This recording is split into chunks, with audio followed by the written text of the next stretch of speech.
Страшная потеря РФ. Важнейший бомбардировщик уничтожен. Количество обстрелов Украины уменьшится. В Петербурге полный разгром. Путин вынужден срочно отменить свое любимое важное мероприятие.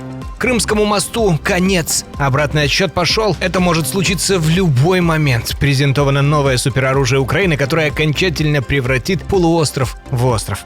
Впервые со времен Холодной войны удар НАТО по России уже этой ночью. Резкое заявление командующего воздушными силами. Вокруг Калининграда внезапно сгустились тучи. Названо множество целей по всей РФ. Прямое столкновение Альянса с Москвой? Конец ТЦК в Украине? После череды скандалов страна готовится к серьезным реформам. В Минобороны признали проблему и готовы действовать решительно. Зеленский бросил вызов Путину, а Британия идет на решительный шаг. Это и многое другое. К утру вторника, 16 июня. Утро вторника. Пока вы просыпаетесь, мир уже давно не стоит на месте. Сейчас обо всем расскажем. Это «Нехта», я Степан Путила. Поехали. Эта потеря для Кремля болезненна вдвойне. Под Иркутском рухнул сверхзвуковой дальний бомбардировщик Ту-22М3. Тот самый стратег, с которого Россия пускает по украинским городам тяжеленные ракеты Х-22. Вот военный самолет со среднего. 4 катапультировались. Экипаж катапультировался, машина сгорела на берегу Ангары. Причина – отказ двигателей. И вот тут начинается самое интересное. Такие самолеты Россия не выпускает с 1993 года. Производство закрыто наглухо.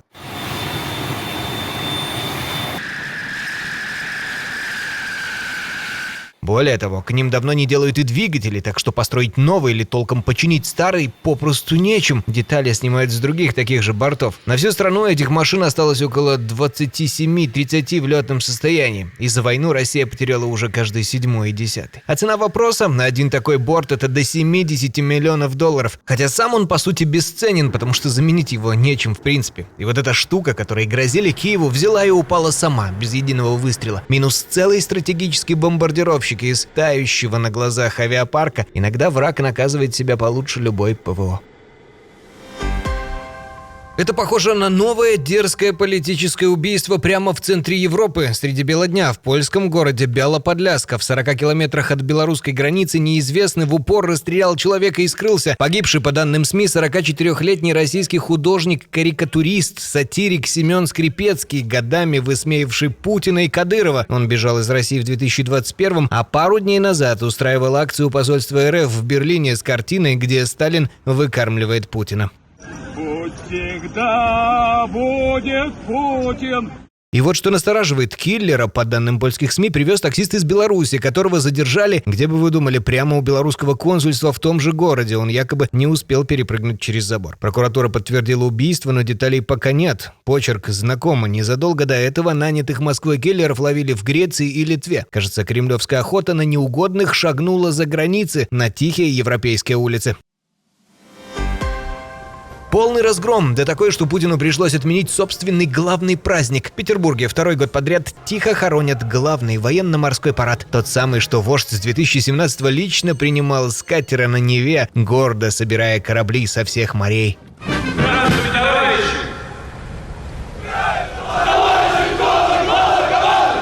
А теперь ни указа, ни репетиций, ни кораблей. Источник местной фонтанки в самом флоте объяснил все одной фразой, что дороже любых сводок. Сами понимаете, не до того сейчас. И ведь правда, не до того. Но в начале июня украинские дроны пролетели больше 1000 километров и вдарили по новейшему корвету «Бойкой» прямо в Кронштадте. После такого выводить корабли на открытую воду командованию попросту страшновато. Да и выставлять особо нечего. Черноморский флот весь в Новороссийске, потерян даже флагман «Москва». А заправлять чем? Лишнего нет. Очереди кругом. А в самом Питере уже запрещают наливать бензин в канистры. Вот вам и вторая армия мира. Грозный флот, с которым махали перед всем миром, теперь боится высунуть нос из гавани. Готовы начать уже этой ночью. Германия вдруг заговорила с Москвой так, как не говорила со времен Холодной войны. Командующий ВВС ФРГ генерал Хольгер Нойман заявил The Telegraph: «Мы готовы сразиться с Россией уже этой ночью. Если поступит сигнал о нападении на любого союзника по НАТО, наши истребители поднимутся в воздух немедленно. Мы будем защищать каждый дюйм территории Альянса так же решительно, как если бы ударили по Берлину, Лондону или Парижу».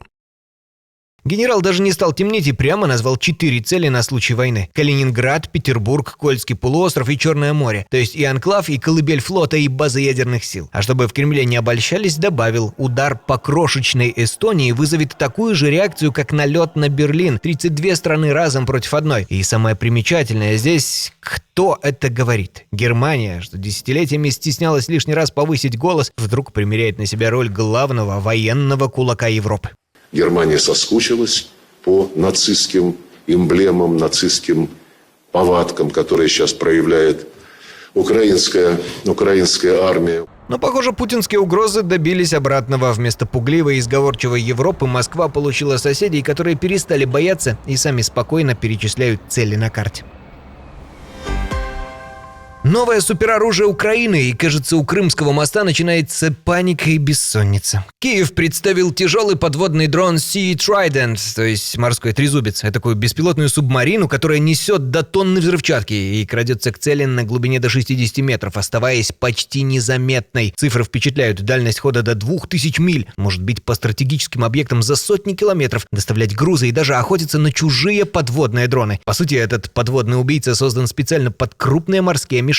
Мосты, корабли, база. А теперь вопрос на засыпку. Какая там в Черном море самая жирная и самая ненавистная Украине цель? Правильно, Крымский мост. Как он там? Спит спокойно? Император утром вышел на речку пройтись, а моста как не бывало.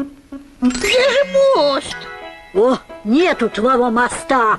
Но под раздачу попал еще один мост, на сей раз в Новоазовске. Прошлой ночью там накрыли российские грузовики. Движение теперь идет по одной полосе, а если этот мост добить, в блокаде окажется уже не только Крым, но и все побережье от Мариуполя. Правда, уже есть и небольшой зеркальный ответ. Свое новое оружие накануне испытала и Россия, а по Киеву впервые вдарили дроном ракетой «Бандероль». Летит как крылатая ракета, до 500 км в час, несет 150 кг взрывчатки. И сбить ее труднее, чем «Шахед». Правда, эксперты остудили. Она втрое дороже «Шахеда», громоздкая и потому массовой не станет. Ну а вся начинка у российской новинки, разумеется, иностранная. Японская батарея, китайский двигатель, западная электроника. В Украине, похоже, дозрели до того, о чем уже давно шумят на улицах. Систему принудительной мобилизации пора менять. Ведь что ни день, то новый колоритный эпизод сопротивления ТЦК. Подробно дед, увидев, как соседа заталкивают в бус, схватил лопату и так вдарил, что те едва ретировались.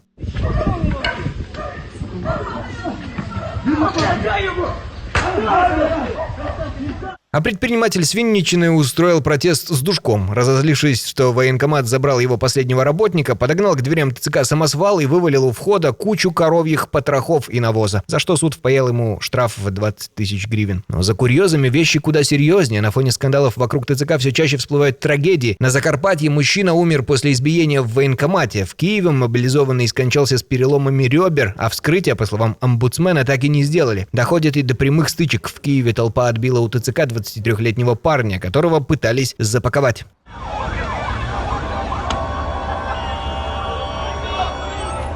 Неудивительно, что наверху зашевелились. Минобороны признала проблемы и пообещала реформу ТЦК уже скоро, не в 2027. Тот формат принудительной мобилизации, который есть сейчас в обществе, довольно плохо на нас влияет. Военным сулят и пряник, контракты от 10 месяцев и зарплату пехоте до 460 тысяч гривен. Вопрос лишь в том, успеет ли реформа догнать накопившийся в обществе гнев. Зеленский приехал на G7 не просить, а бросать вызов, и сходу позвал Путина встретиться там, прямо на саммите, при лидерах США и ЕС. Тот, разумеется, смолчал, и Зеленский лишь развел руками. Москва снова показала, что к разговору о мире не готова. Но едет Киев впервые за долгое время не с протянутой рукой, а подробнее расскажем уже вечером. Подписывайтесь на канал. Едва Трамп раструбил на весь мир о мире с Ираном, как его публично щелкнул по носу ближайший союзник Израиль. По условиям сделки бои должны были прекратиться на всех фронтах, включая Ливан. Но премьер Израиля Нетаньяху прямо сказал Трампу: «Войска не выведу, армия останется и продолжит долбить Хизбаллу». А его министры осмелели и вовсе. Израиль не подчиняется Соединенным Штатам, и мы являемся независимым и суверенным государством. Чтобы слова не расходились с делом, в тот же день израильская авиация снова утюжила ливанские поселки.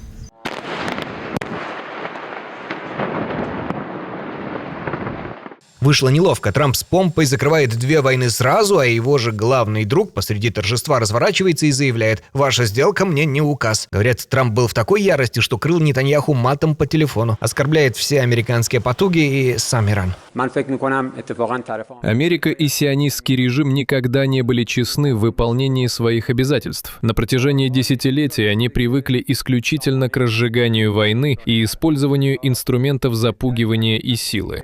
Занятно выходит, договориться с врагом порой проще, чем приструнить союзника, который хочет войны.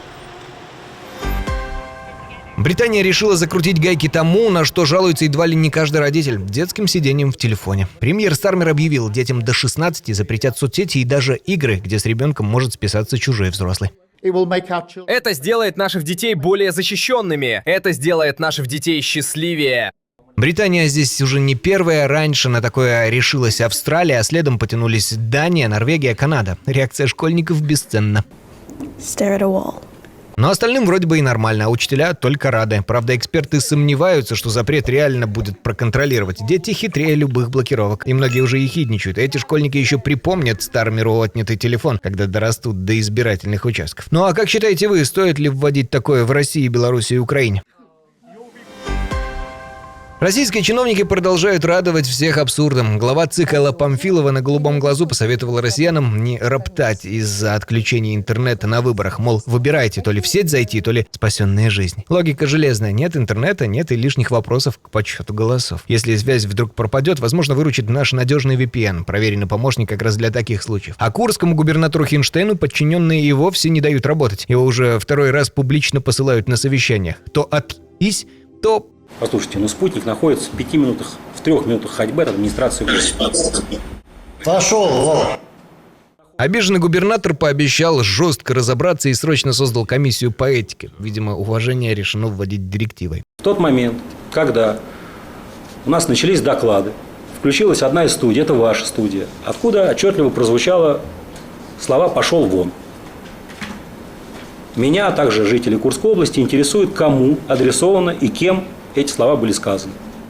Но добил всех сам глава КПРФ Зюганов. Пожаловался, что ему пришла платежка за коммуналку почти на 30 тысяч рублей. Да, мне недавно пришла жировка почти на 30 тысяч рублей. Даже мне тяжело. Это абсолютно ненормально. Вот уж действительно, если даже у Зюганова глаза на лоб лезут от квитанции, что говорить о простых людях? Как думаете, нелегка же нынче жизнь депутатов? Напишите в комментариях и подписывайтесь. Увидимся уже вечером.